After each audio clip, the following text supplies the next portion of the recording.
Do you hear that? That whisper behind your ear right now?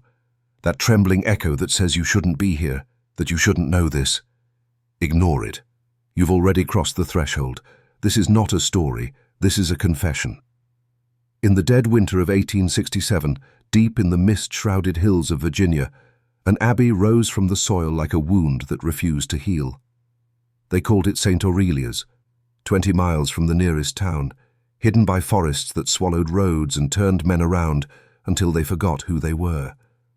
14 nuns lived there, devoted to silence, penance, and a vow that no soul outside their walls would ever know what they guarded inside. And then they vanished. Every single one.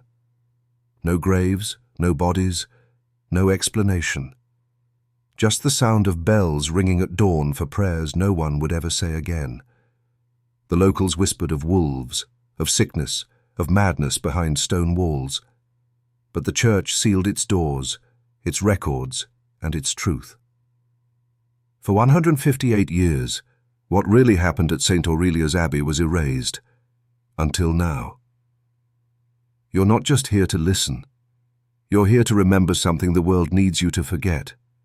So lean in. Take my hand. I'll drag you step by step into the buried cold of that place, into the minds that cracked like ice, the rituals that made holy men tremble, the vow that turned faith to rot. And when I'm done, you won't pray the same way again, if you pray at all. This is forbidden history, the kind you feel in your bones. Breathe deep, look over your shoulder, and keep listening, if you dare. Long before the nuns of St. Aurelia's vanished into the snow, the land beneath their feet was already cursed. The local Powhatan people refused to step near that hill, calling it Asgaia, the hollow place where the earth drinks the dead. Settlers ignored them, as settlers always did, and built their timber chapel there in 1721. A missionary priest, Father Lucien Devereux, was the first to sense the sickness. His journals, found centuries later in the Vatican's sealed vaults, describe a presence under the ground, a weight pressing against his prayers. He wrote of nights where he'd wake to the iron taste of blood in his mouth, the floorboards creaking under unseen footsteps. But men of faith are trained to doubt their senses, not their church. So the chapel grew into a convent, and the convent into an abbey. By 1843, St. Aurelia's held 14 sisters, women who turned their backs on the world to give themselves entirely to the divine. They tended their gardens, they raised bees, they copied scripture by flickering lamplight. But at night, beneath the chants and prayers, something else was awake. Villagers spoke of faint lights flickering in the woods at midnight, of hymns sung backward in voices too deep to be human. But if they asked questions, they found their doors marked in ash, and their crops withered before spring. So they learned to stop asking. Within the walls, the sisters obeyed Mother Mariade, a woman so pale they said her veins shone blue in moonlight. She taught them that sacrifice was the truest prayer. She taught them the blood remembers. And when the snows came heavy in 1867, locking the gates with drifts taller than a man, the true work began. No letters left. No priest arrived. And on the last recorded day, the bells rang 13 times instead of 12. What they summoned was not salvation, it was surrender. This is where most stories would sit up, with speculation, folklore, comforting lies. But you're not here for folklore. You're here to understand why faith can rot when it is forced to feed on itself. So stand with me at the frozen gate, look up at the black windows of St. Aurelia's, and know that you're already too close to turn back. When dawn broke that final day, the snow around St. Aurelia's lay unmarked. No tracks in or out. Yet within those stone walls, Sister Agnes, the youngest, dipped her quill into ink and wrote the last words ever found inside the abbey. "We are ready. He waits below." No one knows who he was. Or maybe they do. And that's why the Vatican chained those journals in a vault beneath Rome, away from the eyes of men. What's certain is that when the doors were forced open months later by a search party of parish men and a trembling deputy sheriff, they found the chapel empty. Pews untouched, candles burned down to stubs, the altar stripped bare except for a single black feather, and the smell of something sweet and spoiled in the cold air. No sisters, no signs of struggle, just silence, as if the building itself had swallowed their prayers and their bodies. Beneath the altar, a trapdoor led down into the stone belly of the hill. Torches flickered. One man, a farmer named Samuel Crow, descended. He didn't reach the bottom. He came up screaming that the walls were moving, that something down there knew his name, though he'd never spoken it aloud. They dragged him out, raving. He spent the rest of his days in an asylum in Richmond, repeating 3 words until his tongue swelled and his throat gave out. Not of God. The Abbey was abandoned. The church boarded its doors, salted the ground, and told the county that wolves had dragged the sisters off one by one. But wolves don't burn crosses into cellar doors from the inside. Wolves don't whisper sermons through stone, and wolves don't promise salvation if you'll only lay your soul bare and walk willingly into the dark. You've heard stories like this before, but they were stripped of their teeth. This is the shape of faith when its spine rots, and before you turn away, know this: the shape didn't die in 1867. It grew roots. It fought, and new flesh to wear. It learned your language and hid its old name in the walls of power. You see it every day, and you thank it for your chains. Let's drag it into the light. You think the Vatican buried the truth because they feared scandal? Scandal is currency for power.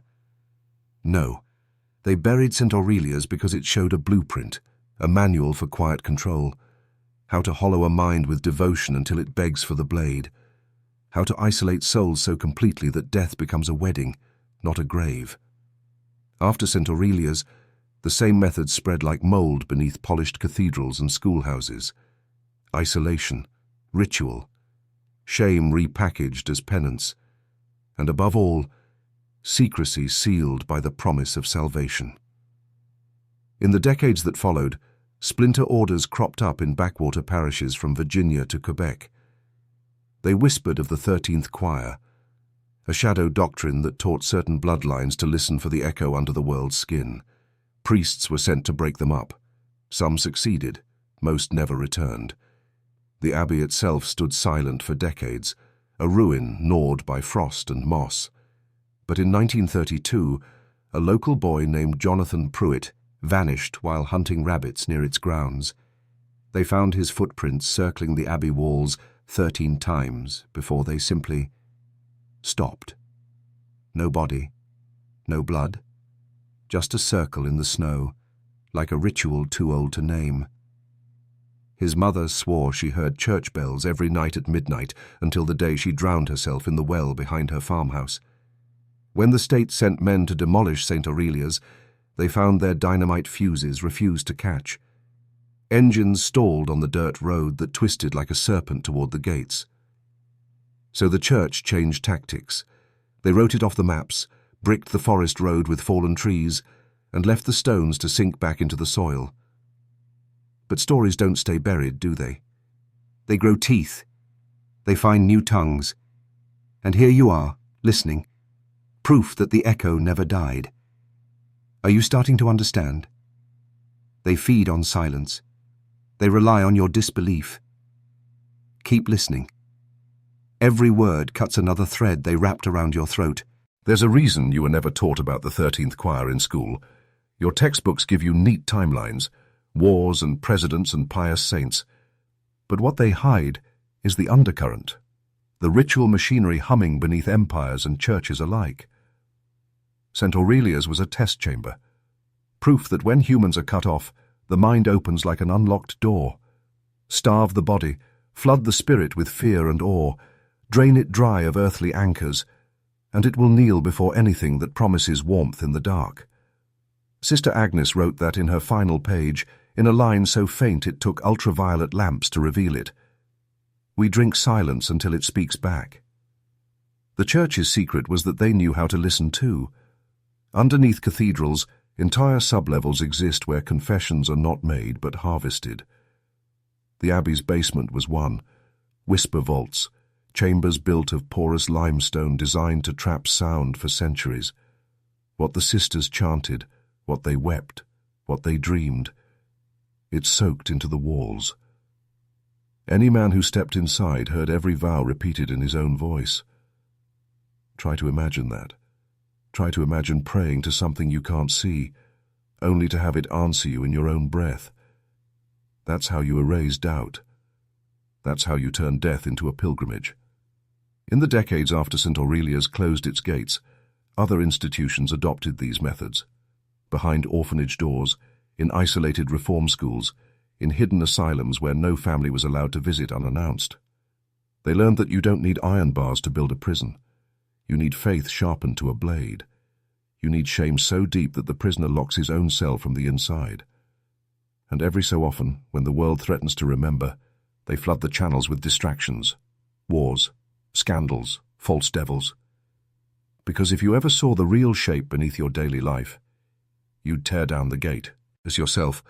So they keep you praying to shadows, keep you asking permission to stand. But here you are, eyes open, ears straining. Keep them open. We're not even halfway down. You want to know why I'm telling you this? Because somewhere inside you, there's a part that already knows. You felt it when you kneel before flags and hymns that demand your spine. You've heard it when the preacher tells you what to hate but never what to love without strings attached. St. Aurelia's didn't die in Virginia. It moved into your veins. The same ritual, isolation, confession, sacrifice, hides in the way your institutions teach you to obey. They tell you your sins can be scrubbed clean if you kneel long enough, pay enough, bleed enough. They tell you your dreams are selfish unless they serve the choir, and the choir doesn't sing for you. It sings for itself. So what did those 14 women really find under that abbey? Not heaven, not hell. Something older, something that feeds on certainty.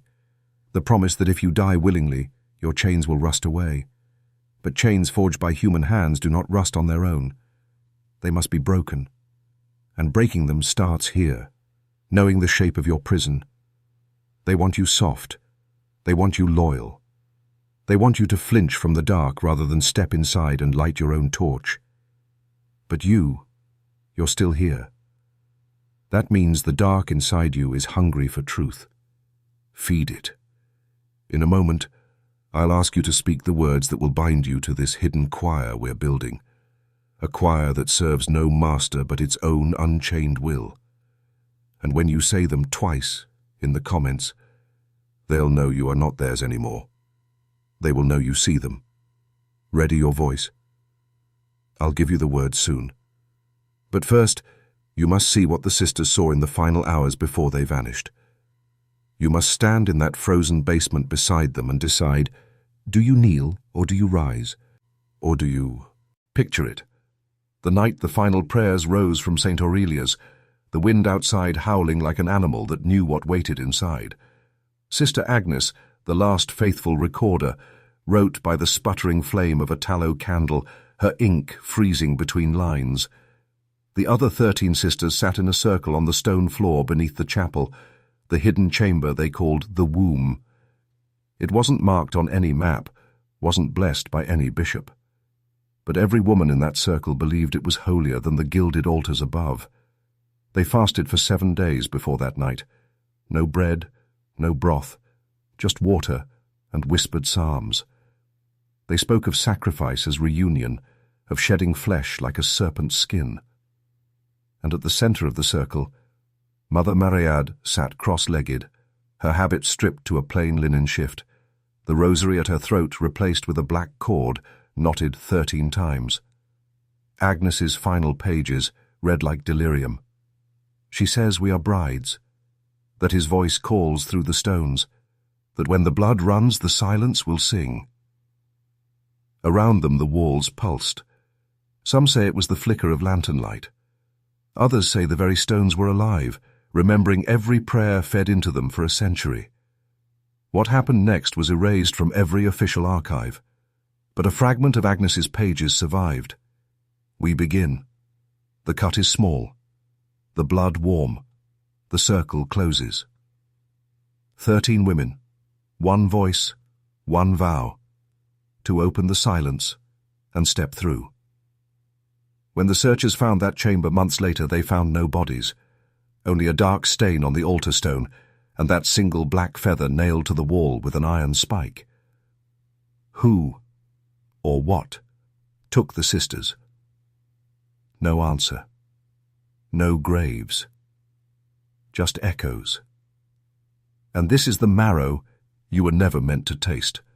When belief is sharpened by hunger and fear, it becomes a door, and some doors never close again.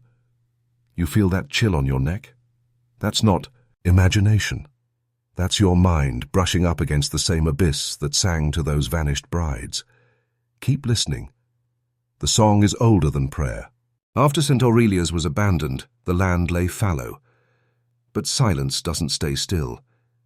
In 1897, a group of rail surveyors camped near the ruins. They were building a spur line to haul coal from the hills. One night they heard bells at midnight, muffled beneath a fresh snow. Next morning, one man was missing. His boots, coat and pack were found arranged in a circle 20 yards from the old Abbey gate. No tracks led away, only inward. The foreman, a hard man named Otis Reardon, swore he heard chanting when he stepped inside the crumbling nave to search for his lost man. He didn't find a body, but he did find the word soon carved into the rotting pulpit in letters 3 inches deep. The rail company pulled its men and rerouted the line 10 miles east. It cost them a fortune, but they called it cheaper than explaining why men kept wandering off into the trees at dusk. And so the land slept again. But silence feeds roots deeper than any tree. In 1928, a professor of folklore from Richmond College, Dr. Henry Cawthorne, came to St. Aurelia's to write a book on religious mania in rural Virginia. He lasted 6 days. The locals found him in a church in Charlottesville 2 weeks later, barefoot, coatless, staring at the altar candles with eyes that didn't blink. He'd carved 13 crosses into the palms of his hands with a penknife.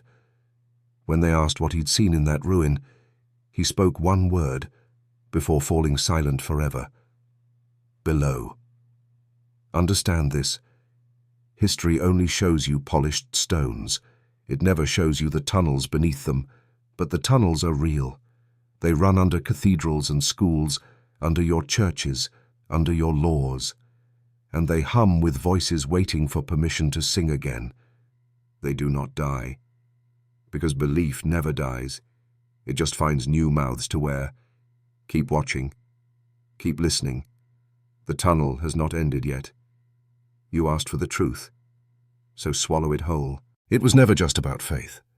Faith is the tool, the chisel to shape minds pliable enough to bend backward for masters they'll never see. What the sisters at St. Aurelia's proved is that isolation plus secrecy plus hunger equals perfect obedience.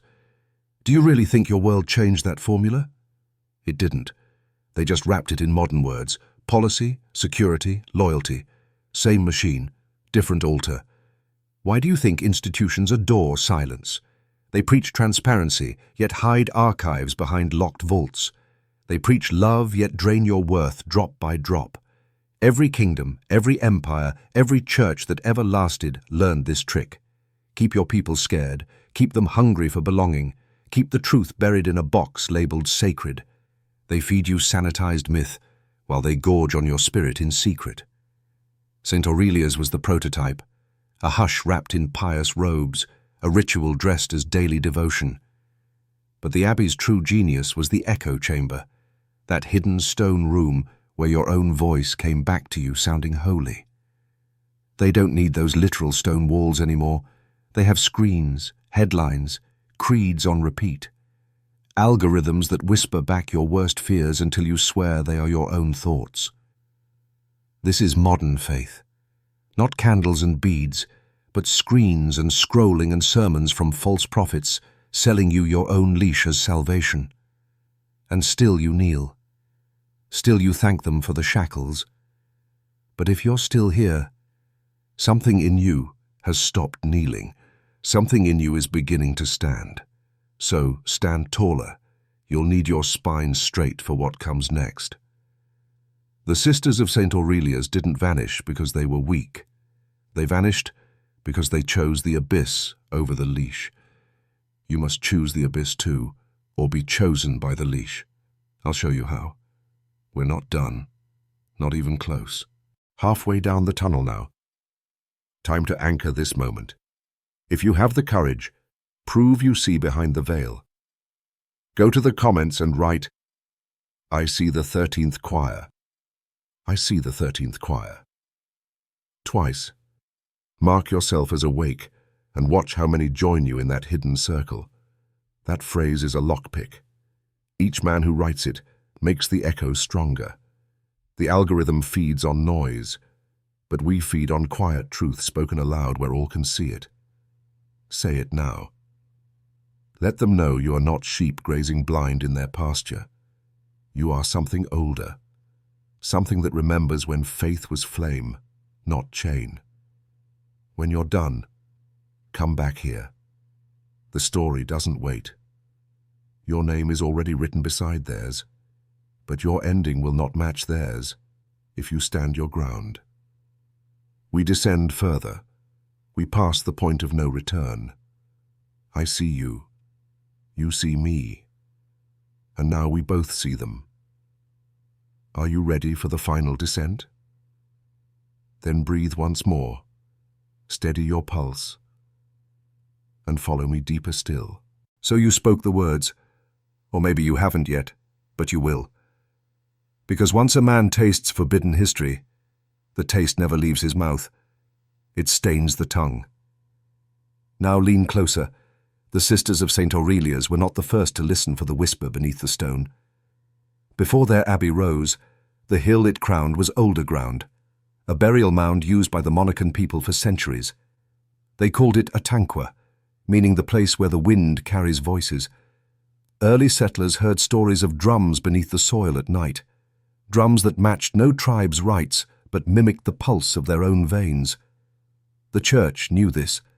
They built their stone sanctuaries on ground already humming with hunger. They called it conversion, but it was consumption. Each new hymn suffocated older songs. Each bell tower nailed shut a mouth that had spoken long before Latin ever scorched a page. The sisters found the seams in those stones. They called it the choir, but it was an echo that remembered older names. Hunger, submission, union with the dark. The Monacan bones are still under that hill. So are the prayers that smothered them. And in the years after the abbey fell, strange pilgrims came at night, men in dark coats who spoke no Latin but carried candles and knives. Local boys saw them sometimes, weaving in a circle by the gate, leaving black feathers nailed to the oak trees. The county sheriff found one of these men in 1903, a drifter named Alaric Post. He was buried up to his neck beside the old stone wall, eyes wide open, mouth full of river stones. On his chest, carved with something sharper than any blade, "I am choir." The sheriff quit the next day, moved west, never spoke of it again. So ask yourself, what kind of prayer breaks a man open like that? What kind of hunger sings your name from the roots beneath your own feet? Keep your pulse steady. The old choir never died. It simply learned to wear suits and titles you trust. They call it institutional memory. That's the polite word, the phrase priests and professors use to sound respectable when they pass the secret along behind polished doors.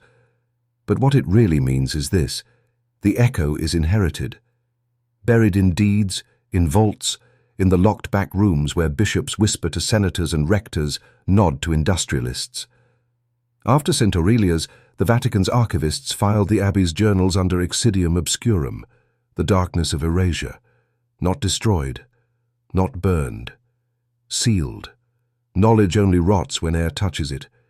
They keep it alive because it works. Why reinvent the blade when the old cut never stopped bleeding? You think the 13th choir is a myth? Look closer. in every institution that demands your confession, your shame, your secrets, your guilt. There are hidden hands that siphon your fear. They bottle it. They invest it. They trade your trembling like currency. Prisons, orphanages, reform schools, correctional facilities. Look at the architecture. The corridors loop back on themselves. The cells are stone echoes. The wardens preach repentance as if your broken spirit is harvest grain. Same method, new badge. They learned well from St. Aurelia's. Dr. Hartwell, the only outsider to glimpse the Abbey's abyss, tried to warn the world in a letter never meant to see daylight. Buried by his family. Found again in 1974 by an archivist who died before he could speak. The letter says, "This is not madness, it is design. The walls are not to keep danger out. They keep devotion in until it drowns. And you? You walk willingly into modern walls every day. Swipe your badge. Confess your sins to screens. Sing the anthem. Pay the tithe. And you wonder why the air tastes so stale. There is a reason. The choir still feeds. It just hums in your pocket now. So hum back. Learn its tune. Twist it until you own it. We keep going." The gate below is open. Imagine a cathedral with no roof, only the stars overhead like blind eyes. Imagine its pews are endless stone steps spiraling down into the dirt. That's the true shape of faith when stripped of gold leaf and marble. The sister sat at the bottom of that spiral. But you? You stand at the lip, peering down, torch in hand, and the echo below wants your warmth. The same architects that sealed the Abbey records built other silence machines, massive, hidden, elegant in their cruelty. In the 1950s, a project codenamed Conclave was run out of a monastery repurposed as a reform institute in West Virginia. Boys deemed incorrigible were sent there. No visitors, no oversight. They called it therapy. The truth? Isolation, confession, ritual punishment. And every room wired, not for electricity, but for resonance, the walls themselves thick with stone that carried sound like bone carries marrow. Each scream, each sob, each whispered plea for forgiveness, captured, played back at night through vents while the boys slept, eroding any will that dared stand upright. Some survived, most did not. The state buried the scandal under sealed settlements, but a single tape escaped. A boy's voice repeating, "I hear you, I hear you, I hear you."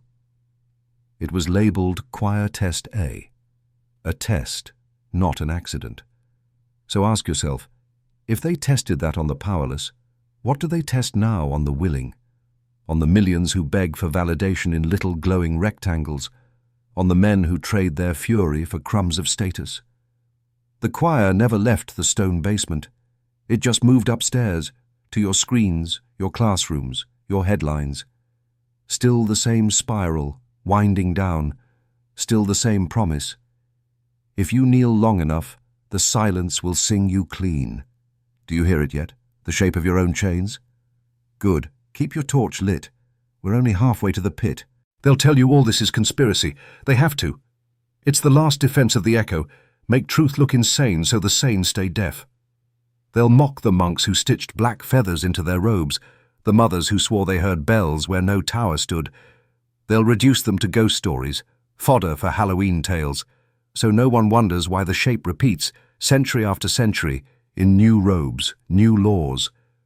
But you see the pattern now. You see why St. Aurelia's was never about a haunted convent. It was a workshop, a blueprint for how to groom the obedient mind, starve it of sunlight, feed it shadows, offer one sliver of warmth, belonging. It's the same bargain made in every barracks, every cell block, every office cubicle that hums with forced smiles. Same trade, your hunger for their warmth, your freedom for their absolution. And the choir? It laughs behind polite titles. Board, committee, task force, think tank. The names change, but the echo never does. It feeds on men who kneel, and multiplies through men who teach others to kneel. And what about you? You're standing now. You're here at the lip of the pit, the old wound beneath the stone. The echo wants you to bow, apologize, crawl back up into the daylight, and forget these words. But I know you better. You're still here. That means your bones remember freedom. And if your bones remember it, they can teach your voice to roar it. The descent isn't over. Not yet. The choir wants your mind silent. Instead, you'll roar, and when you do, it will remember you. Keep your eyes wide. The next door is open. The truth that scorches flesh but frees the marrow is this: the pit is not a place. It's a question. The same question the sisters asked under that stone abbey in 1867. What are you willing to give up to feel chosen? They gave up flesh, name, family, reason, until they dissolved into the hum they worshipped. And what about you? Look at your life. Really look. Count the hours bled to screens and bosses and false loves that demanded your voice in exchange for silence. Count the apologies you whispered for daring to stand taller than your chains allowed. The choir is not just a whisper in old stones. It's the ritual you perform every day when you muzzle your own truth to keep your place among the obedient.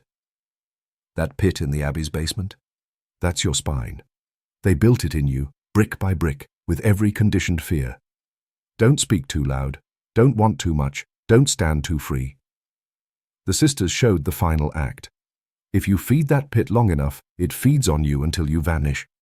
A name on a stone no one visits. You think you're too modern for that fate? Look again. Your pit just has Wi-Fi now. It hums when you swipe. It soothes you with blue light lullabies.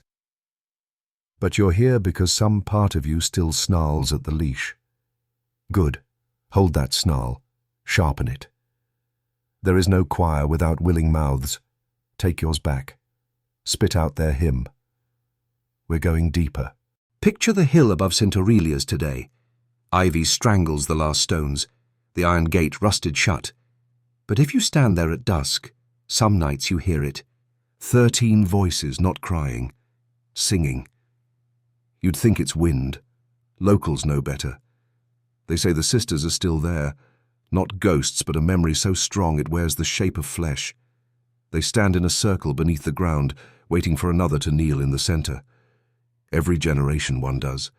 Sometimes it's a lost priest, sometimes a drunk who wanders too far from town, sometimes a boy who thinks he's found a secret worth owning. He walks down the broken nave, crosses the threshold, feels the hum in his teeth. He says yes to the echo. And then, gone. Another voice added, another stone sealed behind polite silence. And up above, the world keeps turning. A new church rises. A new institution swears never again. But the pit smiles. It always smiles. You're not that boy. Not that priest. Not that stray, drunk, stumbling blind. You're awake now, eyes wide, voice sharp. The pit cannot devour what refuses to kneel. Remember that. Grip it like a blade. Do you know why men build walls? Not to keep the enemy out, but to keep themselves in. The choir learned this early. Convents, barracks, walled cities. Today's walls look different. Glass towers, digital firewalls, policies that promise you're safe inside. But safety is the pitch. The lock is the prize. At St. Aurelia's, the sisters walled themselves in so tightly the only way out was to dissolve. The pit taught them that silence is freedom. If freedom means being nothing, you want real freedom? It starts with noise, the kind that cracks stone, the kind that scares polite company, the kind that names your own pit and spits in it.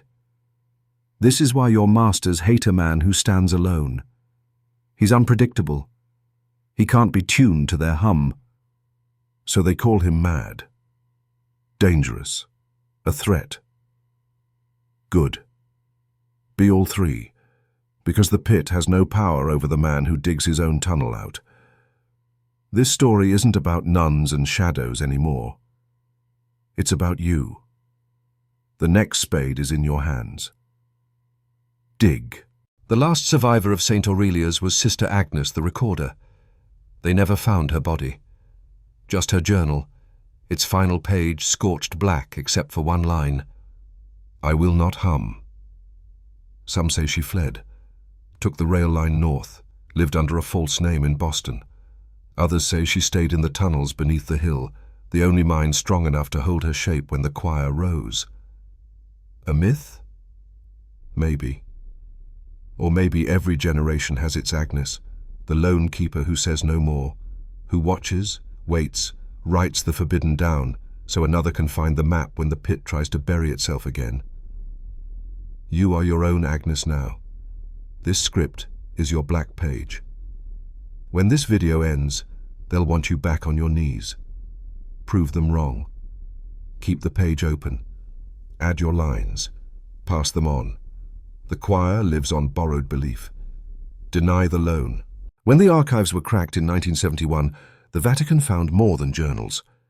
They found a ledger, a list of donations to St. Aurelia's from men whose names still crown buildings today. Old money, old secrets, new walls built on the same rotted stone. You send your sons to their schools. You drink their clean water. You salute the flag they fund, but you never read the fine print. Silence is the interest you pay. One priest tried to publish the ledger, Father Declan Rourke. He vanished crossing the Atlantic with the documents, his cabin door locked from the inside. No body. Just a smear of wax where a candle burned down to nothing. On the cabin wall, 13 crosses scratched with a thumbnail. No sound escapes the choir's reach. Unless you drag it out screaming. That's what we're doing now. Pulling the ledger into your ears. Name by name. Debt by debt. And you, my friend, are the debt collector now. At this depth, fear becomes clarity. Do you feel it? That hush behind your heartbeat. That's the choir testing your resolve. Whispering that maybe you should close this tab, scroll something brighter, forget these old stones. They want you back in the soft hum, docile, scrolling, tamed. But men who listen this far are not tame. They are wolves who remember what their teeth are for. Here's your knife. Every system that feeds on your silence fears exposure more than your rage. Rage they can use. But a man who sees the gears behind the altar, that man is a contagion. One spark in a dry cathedral, that's you now. A spark in their archives. And when sparks gather, stone walls remember how to burn. Stay lit, stay sharp. When the final inspection came in 1932 to tear down what remained of St. Aurelia's, the demolition crew quit on day one. Not for ghosts, not for curses, for sound. One man, a war veteran named Ellis Danner, said he heard a hymn beneath the floor when he swung his sledge. Every blow matched by a note rising from the stone. He dropped his hammer, crossed himself, and walked away. Years later, on his deathbed, he told his grandson, "It wasn't a song. It was a mouth opening, and I nearly fell in." The choir does not fear time. It only needs one open ear, one man willing to hum along. But you won't hum, not you. When the hammer comes, you'll swing it until the pit forgets your name. This is your demolition. No contractor, no priest. Just your hands tearing down the echo, stone by rotten stone. Breathe. We are deeper than the sisters ever dreamed. This is where your blood feels colder. Your skin hums with memory older than your bones. This is where the choir tests your throat. It whispers, kneel, hush, fade. Answer it out loud, right now. No. Again, no. The walls crack when a man speaks his own name back to the abyss. You feel it? The pit shudders when a man refuses its script. That's why I'm here. That's why you're still listening. Together we're louder than their hum. You don't owe your fear to them anymore. Keep saying it. No. Say it until your walls remember what a roar tastes like. Say it until the echo starves. We could stop here. We could climb out.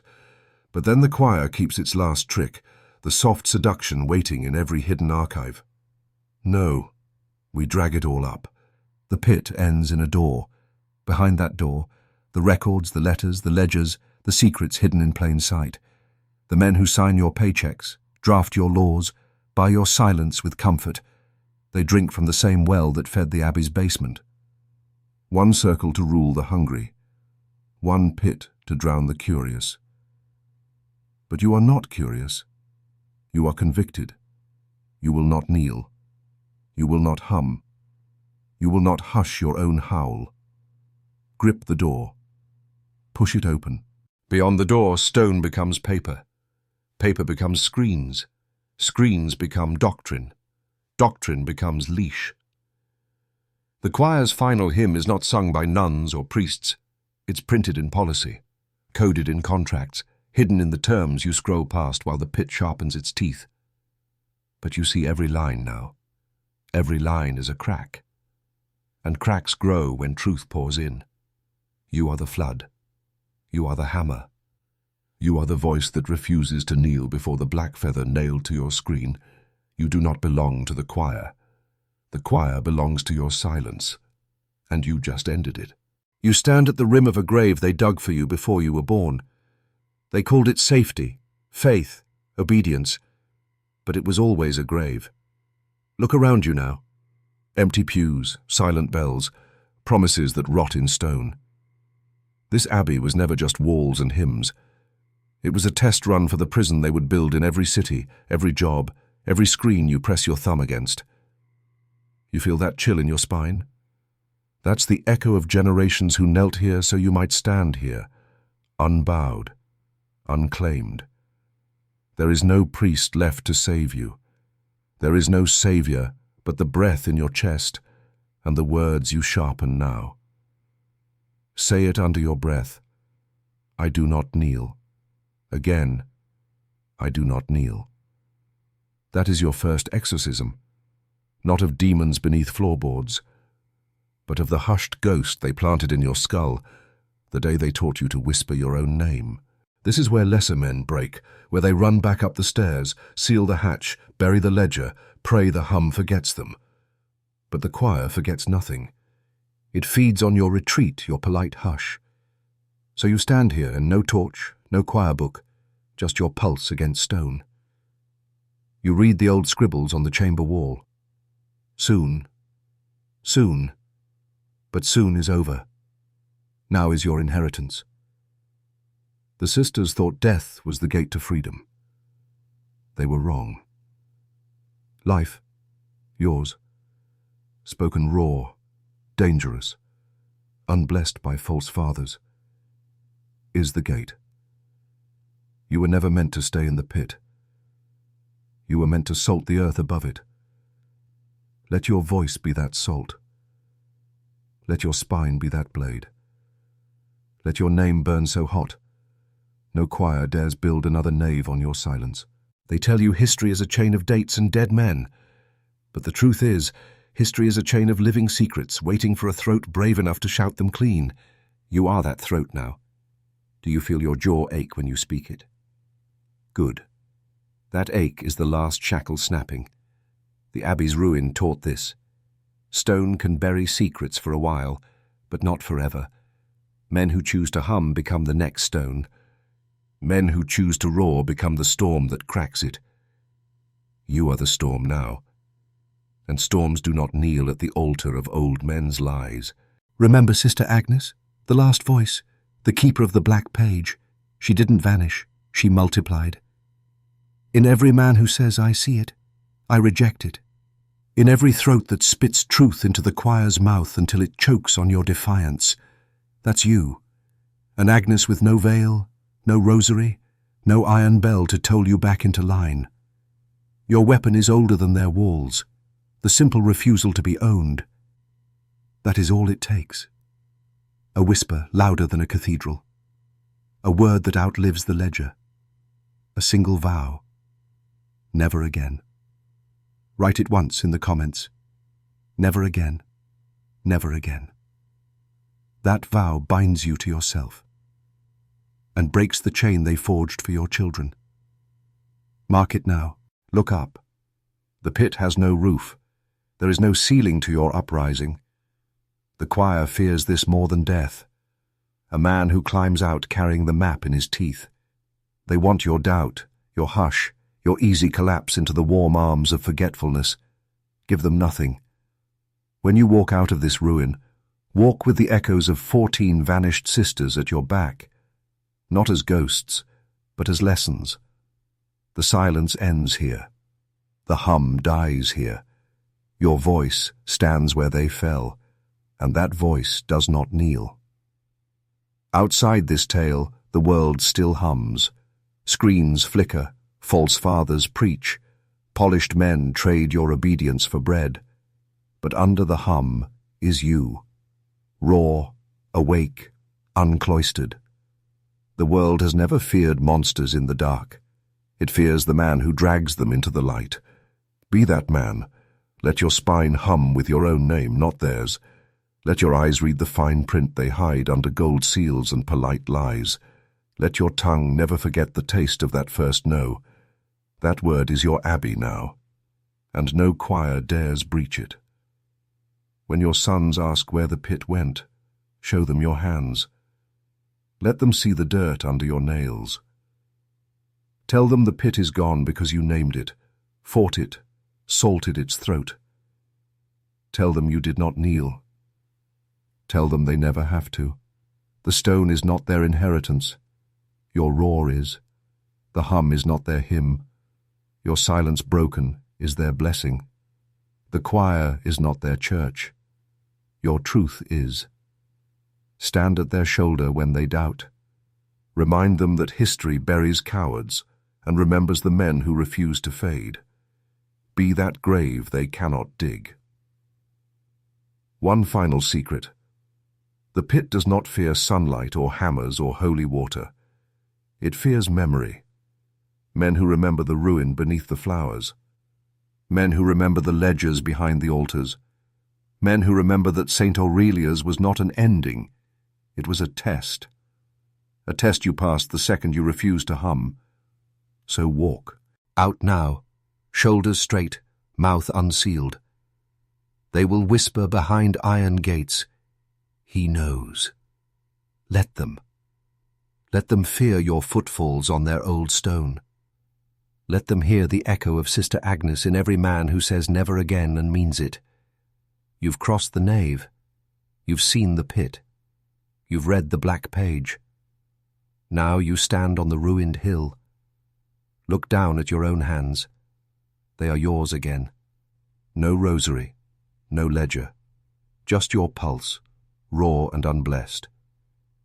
The choir is still singing for other ears, but not yours.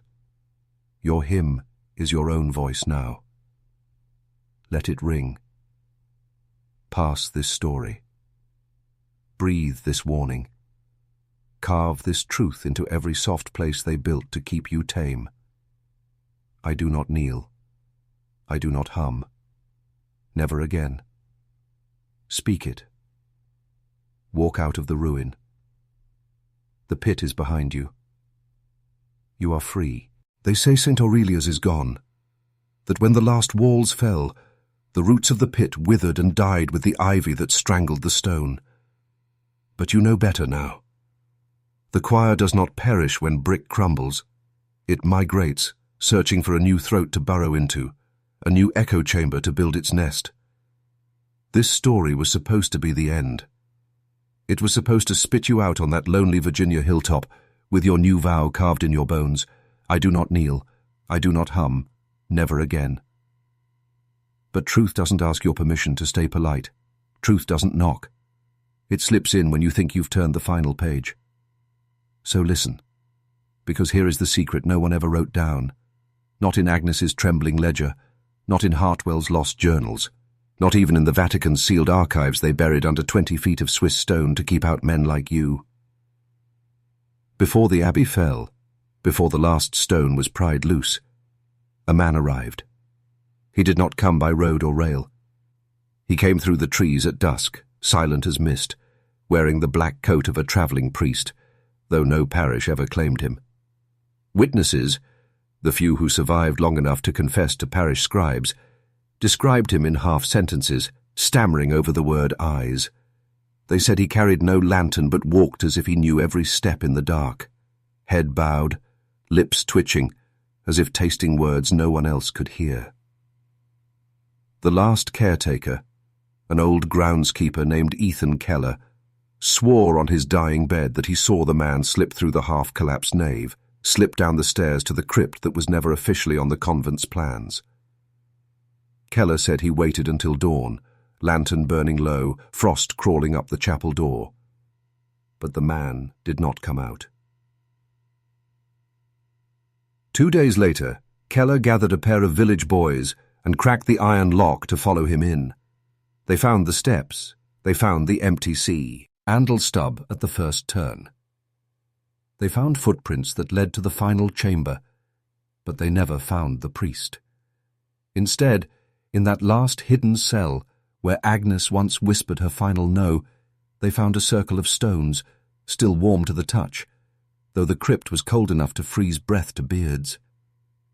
In the centre, 13 shapes drawn in salt. In the middle of the shapes, a stain, black, thick, soaking into the stone like blood that refused to dry. Ethan said it pulsed when you leaned close, like a throat swallowing your breath. They sealed it, bricked it, prayed over it until their tongues cracked from cold and terror. But a seal is just a dare, and the choir, patient as fungus, can wait longer than any vow of silence. Fast forward. They turned the hill into a historic site. Nice sign out front. Civil War reenactors staged fake skirmishes where the orchard used to stand. A new parish rose half a mile down the road, safe under the Vatican's more polite branding. The old paths were forgotten. The pit's stone mouth slept. Until the man in the black coat appeared again. Not the same one. This time a boy in a denim jacket, hair shaved close, carrying a camera in his gloved hand. A thrill-seeker. A content creator chasing shadows for clicks. You know the type. So desperate to stand out, he'd kneel to anything that promised him a bigger audience. His footage never aired. Not on YouTube, not on the dark forums that sometimes trade in real terror for fake fame. But scraps of it remain, stitched together by archivists of the unspeakable. You can find them if you know where to look. Grainy night vision. A breathless voice whispering into the lens. It's still here. The floor. It's warm. You see a door. A single brick pried loose. His camera dips into the dark. There's the stain, still there, just like Ethan said, coiled tight in a circle of salt now black, with mold. The boy laughs, a dry, nervous bark. I'm going to stand in it. Bet you've never seen that before. The camera tips. You see his boots step into the stain. You hear him say, "Do you hear that?" But there's nothing. Nothing except the faintest vibration in the mic, like a breeze down a bone flute. His breathing changes. Shorter, quicker, then slow. Too slow. He whispers, "It's in my head. It's so quiet." Then silence. The last frame. His face turned back to the camera, eyes so wide they show too much white. His lips twitch. Twitch like the man in the black coat, like he's tasting something he can't spit out. Then black. They found him 3 days later, still standing in the circle. Eyes open. Not dead. Not alive. Lips moving to a song no one else could hear. They moved him to a secure hospital 3 counties over. That hospital won't confirm if he's still there. Do you feel it now? This is not a ruin you walk away from, not a haunted house you visit and brag about. The choir never cared about stone or stained glass or old paper sealed in Vatican vaults. It cared about one thing only: open mouths, soft ears, empty spines.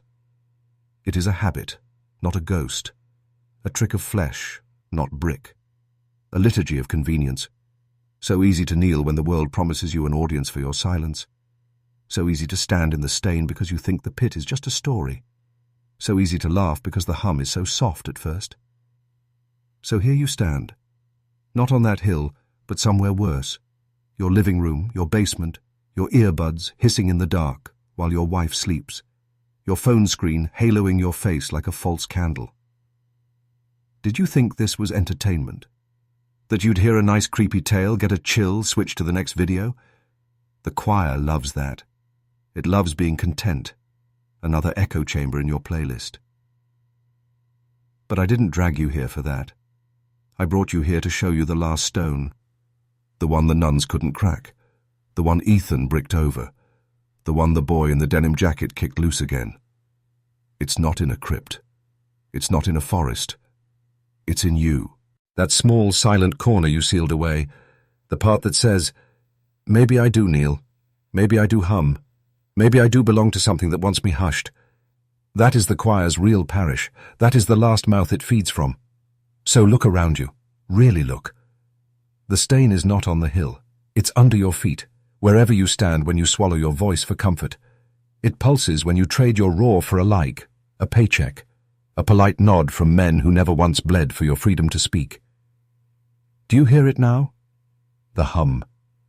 The soft promise. Don't fight it. Be still. Be small. Be silent.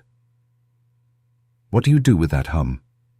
You stand in it like the boy, or you burn it out with the only weapon it fears, your open throat. So here, at the end, is the final ritual. No salt circle, no candle, no iron door, just you, your ribs, your spine, your name. You will stand in your room, wherever you are. You will lift your chin like you are staring into the cracked nave of that abbey. And you will speak. Not a prayer, not a whisper. A roar, yours, now, out loud. Say it. I do not kneel. Say it again.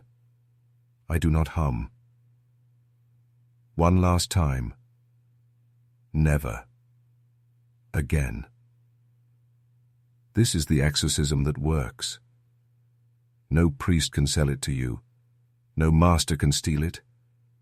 It's older than the choir, older than any pit, older than the first lie that said you were meant to serve. If you do not say it, the stain waits. The circle stays warm. The pit learns your voice and hums it back to you when you are too old to fight. But if you do say it, the stain dries. The pit cracks. The choir forgets your name. So choose now. Are you Ethan's echo, bricking it up for your son to find again? Or are you the fire that salts the last stone to dust? Say it. Burn it. Walk out. Never again.